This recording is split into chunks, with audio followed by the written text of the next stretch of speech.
আসসালামু আলাইকুম, সবাইকে স্বাগতম। প্রিয় শিক্ষার্থী বন্ধুরা, এই যে হিসাব বিজ্ঞান বিষয়ে জাবেদা থেকে খতিয়ান কিভাবে প্রস্তুত করতে হয় পর্ব 3-এ আমি এই জাবেদা এবং খতিয়ান একসাথে আলোচনা করার চেষ্টা করব। পূর্বে অবশ্য 2টা ক্লাস নিয়েছি জাবেদা থেকে কিভাবে খতিয়ান প্রস্তুত করতে হয়। আজকে 3 নম্বর ক্লাস। তো আলোচনায় আছে আমি মোহাম্মদ সিরাজুল ইসলাম। প্রথমে একটা কাজ করি, একটা সৃজনশীল প্রশ্নের মাধ্যমে আমি দেখাই। মনে করি এটা সৃজনশীল না, অ্যাকচুয়ালি মানে আমি ক নাম্বার জাবেদা করব, খ নাম্বার খতিয়ান করে দেখাবো। তো কিছু লেনদেনের মাধ্যমে এখানে 1 2 3 4টে লেনদেন আছে।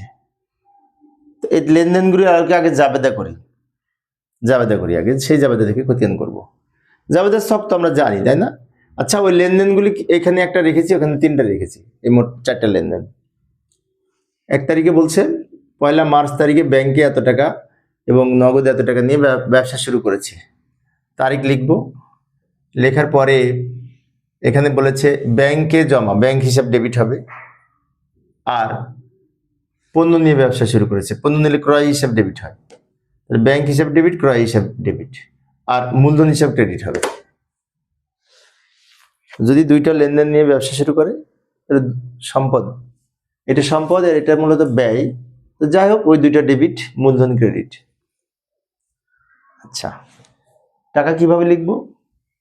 ব্যাংক হিসাবেটা ব্যাংক হিসাবে লিখবো, পণ্যটা ক্রয় হিসাবে লিখবো, আর এই 2টা যোগ করে 80,000 টাকা মূলধনে লিখবো।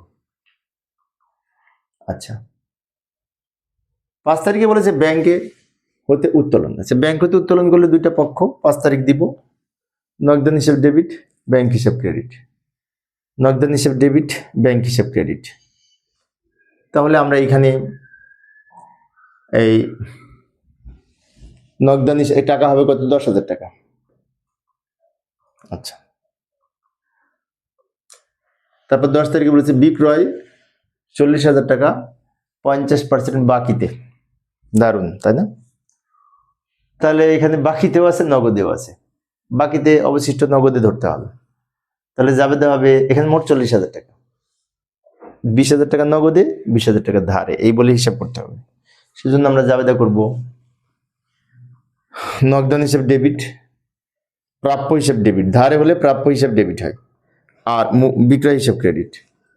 আবার বলছি, বিক্রয় হিসাব ক্রেডিট মোট 40,000 টাকা, ওর ধারে হচ্ছে 20,000 টাকা, 50%, আর বাকি 20,000 টাকা নগদে ধরতে হবে।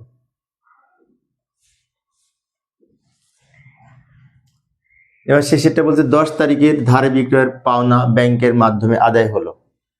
অর্থাৎ 10 তারিখে যে বাকি ছিল 20,000 টাকা, এটা চেকের মাধ্যমে পাওয়া গেছে, ব্যাংকে জমা হয়েছে বলছে, মানে ব্যাংক মারফত পাওয়া হয়েছে, ব্যাংকে জমা হয়েছে টাকাটা, তাই ব্যাংক হিসাব ডেবিট হবে। আর প্রাপ্য হিসাব ক্রেডিট হবে, কারণ প্রাপ্য হিসাবের কাছ থেকে টাকাটা পাচ্ছি। টাকা হবে কত? এই যে 10 তারিখের যে ধারে ছিল এই 20,000 টাকা, এটা হচ্ছে আমাদের জাবেদা এই তথ্যের আলোকে। এখন আমাদের খতিয়ান করব, জাবেদা থেকে খতিয়ান করব। তো খতিয়ানে আমাদের যে যে খতিয়ানগুলি করতে বলবে সেগুলি করব। আচ্ছা, তো যাই সমাধান করার চেষ্টা করি। প্রশ্নে চলে আসলাম। এই যে প্রশ্নে খ নম্বরে বলেছে মূলধন হিসাব প্রস্তুত করতে বলেছে, বিক্রয় হিসাব প্রস্তুত করতে বলেছে, প্রাপ্য হিসাব প্রস্তুত করতে বলেছে, ব্যাংক হিসাব প্রস্তুত করতে বলেছে। এখানে একটি বিষয় বলে রাখি, সেটা হচ্ছে এখানে খতিয়ান প্রস্তুত করার কথা, খতিয়ান কথাটা লেখা নেই, হিসাব প্রস্তুত করো তাই বলেছে। হিসাব মানে খতিয়ান, খতিয়ান বোঝায়, সেটি খেয়াল রাখবো। 3টা আমরা 4টা মূলধন হিসাব, বিক্রয় হিসাব, প্রাপ্য হিসাব, ব্যাংক হিসাব, 4টা খতিয়ান করবো এই তথ্যের আলোকে। এই তথ্যের আলোকে বলতে কিছুক্ষণ আগে জাবেদা করেছি না, ওই জাবেদা দেখে করবো, তাহলে আমাদের সহজ হবে। জাবেদা দেখে যদি করতে চাই, আচ্ছা জাবেদার আমরা যখন মূলধন হিসাব প্রস্তুত করব, মূলধন সংক্রান্ত যে 2-3টা লেনদেন ছিল ওইটুকু আমি উপরে দিয়ে লিখে রাখলাম। এই একটা মাত্র লেনদেন ছিল মূলধন সংক্রান্ত। মূলধন হিসাবে ক্রেডিট দিকে টাকা লিখবো, 2বার নাম লিখবো, 2টা। তাহলে ডেবিটের 2টা নাম লিখবো, ব্যাংক হিসাব, তারিখ লিখবো, ব্যাংক হিসাব, আর ব্যাংক হিসাব বলে ক্রেডিট দিকে টাকা, আর ক্রয় হিসাব এটা আবার ক্রেডিট দিকে লিখে দিব, ক্রয় হিসাব বলে ক্রেডিট দিকে টাকা, যে এখানে লিখবো, এটা যোগ করে আবার এখানে লিখবো। আবার লক্ষ্য করি, ভালো করে লক্ষ্য করি কিভাবে করলাম। মূলধন হিসাব ক্রেডিট, তো ক্রেডিট দিকে টাকা বলবে। নাম লিখবো দুইটা, ব্যাংক হিসাব নাম আর ক্রয় হিসাব নাম। তো ব্যাংক হিসাবে লিখবো ব্যাংক হিসাবে যে টাকাটা আছে, ক্রয় হিসাবে লিখবো ক্রয় হিসাবে যে টাকাটা আছে। এখানে একটি বিষয় খেয়াল রাখতে হবে ভালো করে, সেটা হচ্ছে নাম লিখবো দুইটা, টাকা লিখবো ক্রেডিটে, কারণ আমরা মূলধন হিসাব করতেছি, মূলধন হিসাবে ক্রেডিট দিকে টাকা, সেজন্য ক্রেডিটে টাকা লিখবো। এবার জেরের ঘরে কিভাবে লিখবো, ক্রেডিটে যেটি ছিল ক্রেডিট দিকে লিখে দিব, ক্রেডিট ক্রেডিট যোগ করে ক্রেডিট দিকে লিখতে হবে। আচ্ছা, মূলধন হিসাবটা হলো। এরপরে আবার আমরা এই বিক্রয় হিসাব প্রস্তুত করব। তো বিক্রয় হিসাবে একটা মাত্র ছিল, যে এইখানে একটা মাত্র বিক্রয় হিসাব ছিল, ওই উপরে বিক্রয় হিসাব। তো বিক্রয় হিসাবে ক্রেডিট দিকে টাকা লিখবো, নাম লিখবো এই দুইটা, ভালো করে লক্ষ্য করি। নগদান হিসাব 20,000 টাকা ক্রেডিটে, প্রাপ্য হিসাব 20,000 টাকা ক্রেডিটে। এবার জের করব, ক্রেডিট আছে ক্রেডিটে লিখবো, ক্রেডিট ক্রেডিট যোগ করে ক্রেডিটে লিখবো। আমি আরেকবার বলছি, আমরা এখন বিক্রয় হিসাব প্রস্তুত করতেছি। তো বিক্রয় হিসাব একটা মাত্র ছিল জাবেদায়, কিন্তু ডেবিট দিকে দুইটা নাম আর ক্রেডিটে বিক্রয় একটা নাম। তো ক্রেডিট কোন দিকে, বিক্রয় কোন দিকে, ক্রেডিট দিকে, তাই টাকা লিখবো ক্রেডিট দিকে, নাম লিখবো দুইটা। বিষয়টি মনে রাখবো। আর জের করার সময় কি করব, ক্রেডিট দিকে ছিল আমি ক্রেডিট দিকে লিখে দিব, এটা যোগ করে এখানে লিখবো।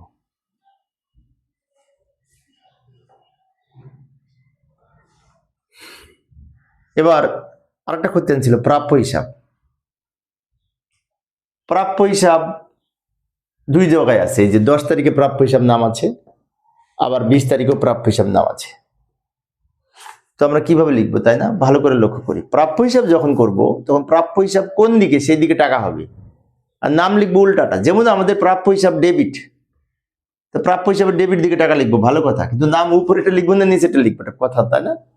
একটি বিষয় খেয়াল রাখবো, প্রাপ্য হিসাব যেহেতু ডেবিট, তার এর বিপরীত কিন্তু ক্রেডিট, তাই ক্রেডিটে যে নামটা আছে সেটা লিখবো, উল্টা নাম লিখতে হয়।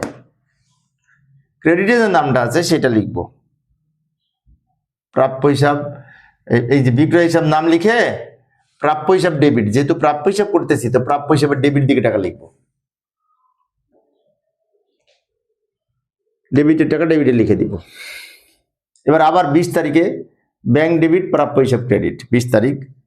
তো প্রাপ্য হিসাব যেহেতু ক্রেডিট, তো প্রাপ্য হিসাবে ক্রেডিট টাকা লিখবো, নাম লিখবো ব্যাংক হিসাব, ডেবিটের নামটা হবে, আর ক্রেডিট দিকে টাকা লিখবো। ক্রেডিট যোগ বিয়োগ করে শূন্য হয়, শূন্য লিখলে না লিখলে হয়।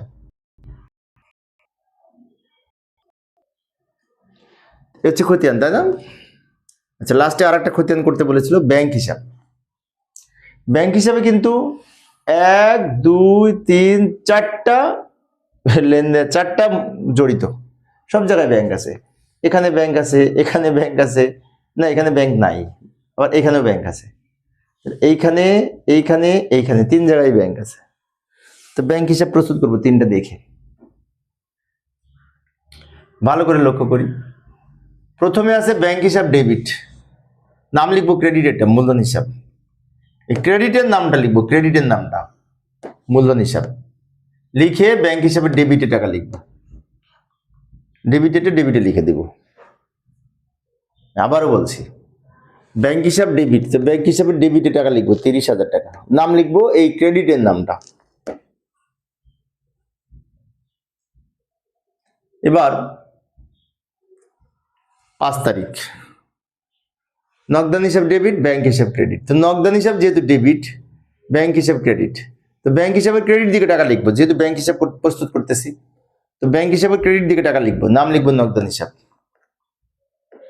ব্যাংক হিসাবের ক্রেডিট দিকে টাকা লিখবো। ডেবিট, এটা ক্রেডিট, ডেবিট থেকে ক্রেডিট বিয়োগ করে ডেবিট বড় 20,000, তার ডেবিট দিকে লিখবো। এই 10 তারিখে ব্যাংক হিসাব নাই, এখানে আছে ব্যাংক হিসাব, ব্যাংক হিসাব ডেবিট, প্রাপ্য হিসাব ক্রেডিট। 20 তারিখ লিখবো, প্রাপ্য হিসাব দাম লিখবো, উল্টা নামটা লিখে ব্যাংক হিসাব যেহেতু ডেবিট, ডেবিট দিকে টাকা লিখবো। এটাও ডেবিট, এটাও ডেবিট, ডেবিট ডেবিট যোগ করে ডেবিট দিকে লিখতে হয়, ডেবিট ডেবিট যোগ করে ডেবিট দিকে লিখতে হয়, ক্রেডিট ক্রেডিট যোগ করে ক্রেডিট দিকে লিখতে হয়। ডেবিট ক্রেডিট বিয়োগ করে যে দিক বড় হয় সেই দিকে লিখতে হয়, বিষয়টি মনে রাখবো। প্রিয় শিক্ষার্থী বন্ধুরা, এই ছিল আজকের আলোচনা। আমি শিক্ষার্থীদের অনুরোধে অল্প অল্প করে আলোচনা করি। একজন শিক্ষার্থী খতিয়ান সম্পর্কিত প্রশ্ন করেছিল সমাধানের জন্য, তাই আলোচনা করলাম। পরের ক্লাসটি দেখার আমন্ত্রণ রইল। খুদা হাফেজ।